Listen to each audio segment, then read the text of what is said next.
আপনারা সকলেই ইতিমধ্যে জেনে গেছেন যে এবারের আবুধাবি টি-10 লিগে নতুন দল রয়্যাল চ্যাম্পসের হয়ে এবারের আসরে মাঠ মাতাবেন বাংলাদেশের তারকা ক্রিকেটার সাকিব আল হাসান।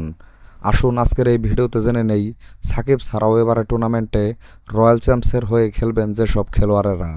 টুর্নামেন্টের নিলাম শুরুর আগেই ডিরেক্ট সাইনিংয়ের মাধ্যমে রয়্যাল চ্যাম্পস দলে ভিড়িয়েছে Jason Roy, Angelo Mathews, Chris Jordan, Daniel Sams, Niroshan Dickwella ও রাহুল চোপড়াকে, এবং নিলাম থেকে তারা দলে ভিড়িয়েছে Mohammad Shehzad, Rishi Dhawan, Liam Dawson, Brandon McMullen, Isuru Udana, Quentin Sampson, Haider Razzaq, Zahid Ali, Kelvin Pitman, Vishen Halambage, Ziaur Rahman Sharifi ও অ্যারন জন্সকে।